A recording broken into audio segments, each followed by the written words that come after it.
Taigi turim 10 valandų ryto ir jau nupirkom pirmą automobilį. BMW F11, labai gausios komplektacijos ir maksimaliai švarios ridos. Vat būtent tokio automobilio aš pats savo ieškojau. Realiai parduočiau kažkam, jeigu kažkas įvertintų tikrai to automobilio būklę, ridą ir visą istoriją. Nes tai yra maksimaliai švarus automobilis. Nedūžtas, nedažytas ir labai gausia komplektacija. Ateikit, parodysiu į saloną, kokią ten komplektaciją. Kolega, taigi, turim salone didžiąją MBT multimediją, šildomas odinės sėdynės, sport komfort režimus. Duokit kolega kamerą, parodysiu daugiau asistentų. Turim šildomą vairą, elektrinį vairą, 4 asistentus, kaip 2 litrų dizeliui. Tai yra labai gera komplektacija. Tuo pačiu hi-fi muzika, memory salonas elektrinis. Ir turim bagažinės liftą bei kablį. Nu tikrai yra labai gera komplektacija.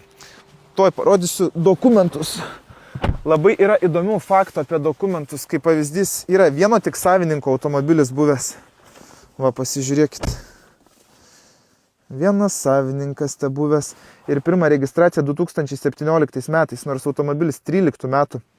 Tai aš spėju, kad jis buvo parodinis BMW salone, nes tokiam komplektacijom tai labai retai, kada būna tų tokių automobilių. Tarp kitko dar ir aktyvios šviesos. Automobilis turi vokišką techninę apžiūrą,